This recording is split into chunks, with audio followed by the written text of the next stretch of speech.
Le dialogue de sainte Catherine de Sienne.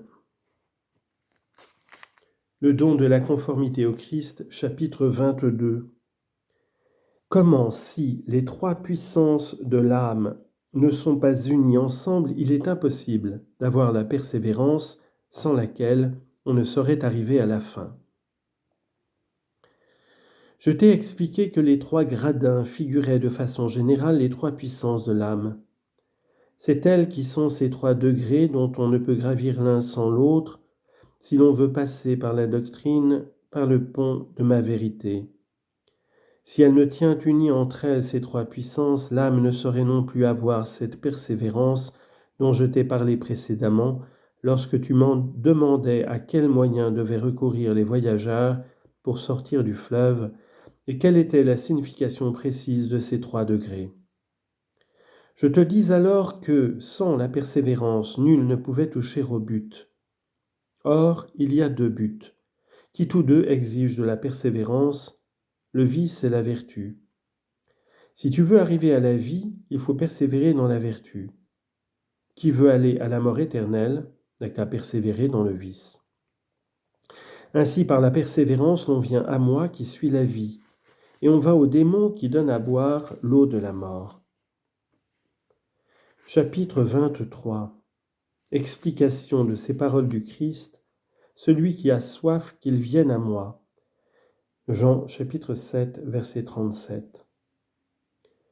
Tous vous avez été appelés en général et en particulier par ma vérité, mon Fils unique, lorsque dans l'angoisse du désir il criait dans le temple, « Qui a soif, vienne à moi et boive, je suis la source d'eau vive. » Jean 7, 37. Il ne dit pas qu'il aille au Père et qu'il boive, il dit qu'il vienne à moi. C'est que la souffrance ne peut m'atteindre, moi le Père, mais bien mon Fils. Et vous aussi, pendant que vous êtes pèlerins et voyageurs en cette vie mortelle, vous ne pouvez avancer sans trouver la peine, parce que le péché fait produire à la terre des épines, ainsi que je t'ai dit. Voilà pourquoi il a dit qu'ils viennent à moi et qu'ils boivent. Car en suivant sa doctrine, soit par l'observation des commandements joints à l'amour des conseils, soit par la pratique réelle et simultanée des préceptes et des conseils, c'est-à-dire par la charité parfaite ou par la charité commune, quelque chemin que vous preniez, vous pouvez aller à lui. Il vous donnera à boire et vous goûterez le fruit du sang par l'union de la nature divine à la nature humaine. En vous trouvant en lui, vous vous trouvez en moi, l'océan de paix, puisque je suis une même chose avec lui, comme il est une même chose avec moi. Ainsi vous êtes invités à la source d'eau vive de la grâce. Il vous faut donc passer par lui qui est devenu votre pont et marcher avec persévérance, sans que ni épine, ni vent contraire, ni prospérité, ni adversité, ni autre peine que ce soit, vous puisse faire regarder en arrière. Persévérez jusqu'à ce que vous me trouviez, moi qui vous donne l'eau vive.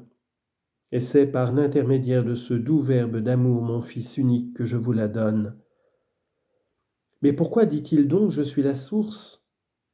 Parce qu'il me convient, moi qui donne la vie, moi qui donne l'eau vive, par l'union en lui de la nature en la nature, de la nature divine en la nature humaine.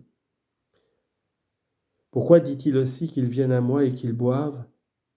Parce que vous ne pouvez effectuer le passage sans souffrir, et la souffrance ne se peut pas rencontrer en moi, mais bien en lui. Parce que de mon Fils unique, je vous ai fait un pont, nul ne peut venir à moi sans passer par lui. C'est la vérité proclamée par ma vérité elle-même. Nul ne peut aller au Père sinon par moi. Jean 14, 6. Tu as vu maintenant la voie qu'il faut prendre et comment il faut la suivre, c'est-à-dire avec persévérance.